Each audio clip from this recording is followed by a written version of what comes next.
Hello and welcome to the Linux Panic YouTube channel. In this video we are sat in a car because it has been absolutely bucketing it down with rain for the past 3 weeks, and I have only just regained internet connection in the past 4 hours. Fun. Anyway, into the video. I'd like to thank channel member Miss Love for being member. You get early access to videos such as this one right here, in which we talk about more cybersecurity issues. Now, before we proceed, I am of course having a drink on hand, and this drink is one from the UK, a nondescript Scottish drink. Good taste. Anyway, proceeding into the video. So, recently, here in Australia, there has been a data leak from an ISP that belongs to one of the largest providers of information in the country. Specifically, iiNet has had email addresses, phone numbers, and router login information stolen from their systems. Now, iiNet is owned by TPG, which is the largest, second largest ISP in the country by customer volume. First probably being Telstra, which is no surprise because Telstra's customer service may be horrible, but their infrastructure service is fantastic. Figure that one out. Anyway, so iiNet have had a lot of information stolen from their customers. Now, with this data being stolen, here comes the question of who in general is affected by said information.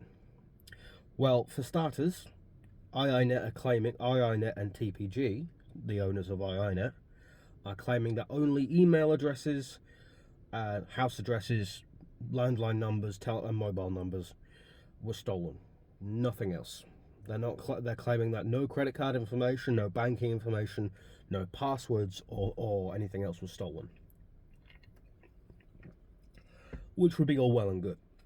However, this was only announced earlier on in the week by television. It's the way the attack vector for this actually is through one of iiNet's staff logins. Specifically, someone had their login information that had access to all this information stolen, which was then used for this, attack or exfiltration of data. Now, the problem with this sort of attack is it's having their it's login data stolen that was then used for this sort of thing, which then falls into cybersecurity practices. And you're probably wondering, well, why does this fall under cybersecurity practice? Well, the key thing with this sort of attack and the way it was done is it doesn't look like, from what iiNet is publicly stating, what iiNet and TPG are stating hand in hand, whilst also trying to remain in compliance with Australian data security law, is that this data was stolen because they don't have two-factor authentication on their own staff systems, which is a problem. Because if you're running what is essentially part of the second largest provider of internet connections and mobile data and mobile telephone service in the country, you kind of need to have a bit more data security about you. So the issue with this whole iiNet scandal, I'm calling it a scandal anyway because it's only just come out, but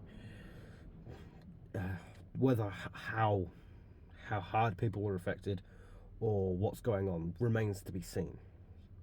But the reason why I'm calling it a scandal, because it really should be called a scandal, is the fact it was stolen because a employee's login was stolen from them, which then allowed third-party access to the systems, which then stole all of the email addresses, router logins.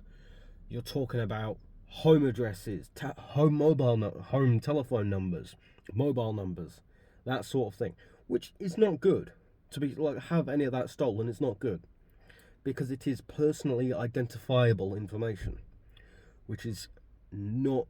It's well, just have any of that stolen in any case is not good. But when you're talking thousands of pieces of information like this stolen, it's not good. iiNet are claiming that 10,000 odd, to quote them directly, 10,000 odd router login passwords were stolen. Now, my question is, why are router login passwords stored by iiNet? Surely that is a local router thing where it's stored only on the router and that's it. Like, yeah, you have have the ISP sending the information down to the router, but that shouldn't require logins if it's properly formatted.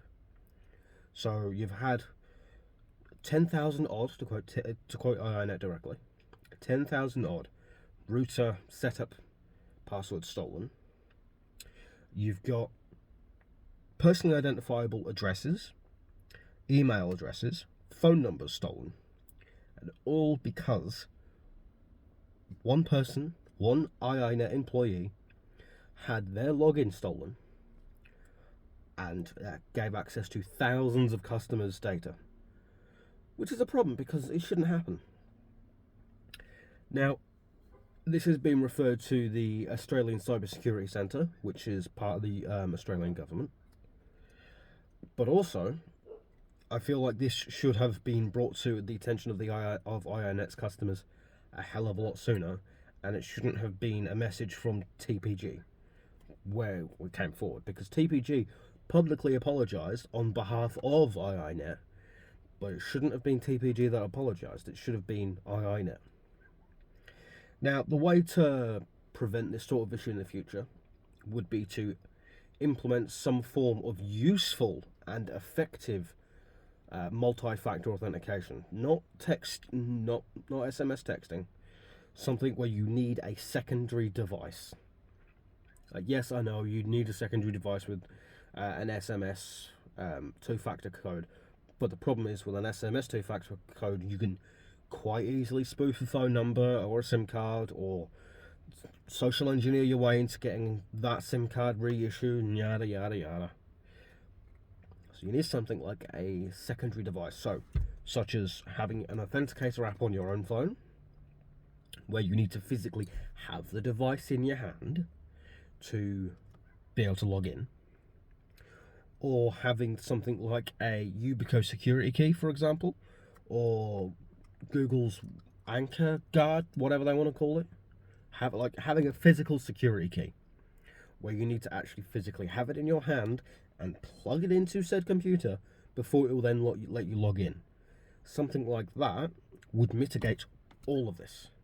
And companies don't want to spend the money on this, that's neither here nor there. But if you do not spend money on cybersecurity, things like this happen. You have customer data stolen, which is not good. You have potential of hundreds of thousands of dollars, if not millions of dollars worth of fines, all because you didn't want to spend a couple thousands, 10, 20,000 at most, on getting your employees the security keys, or retraining them, or bringing about some form of decent protection for your customer data that's accessible by your employees. Because you could quite easily segregate access out, but they're not saying how it was caught out. All they're saying is it was caught out by someone who had access, an employee who had access to all this information. Their login was stolen, and then as a result, all this customer data was stolen.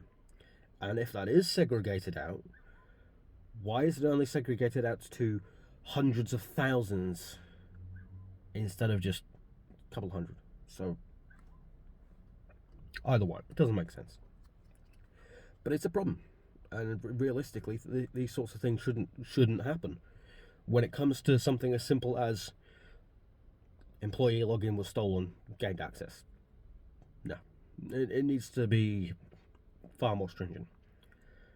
So, if you enjoyed the video, hit the like button. If you disliked it, hit the dislike.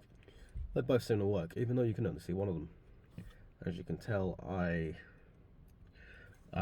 do not feel great at all. I am very ow. Anyway, to those of whom who are left watching, I hope you have a good day, good evening, good night, good whatever it is, wherever you are. And remember, when you use Linux, don't panic. Goodbye.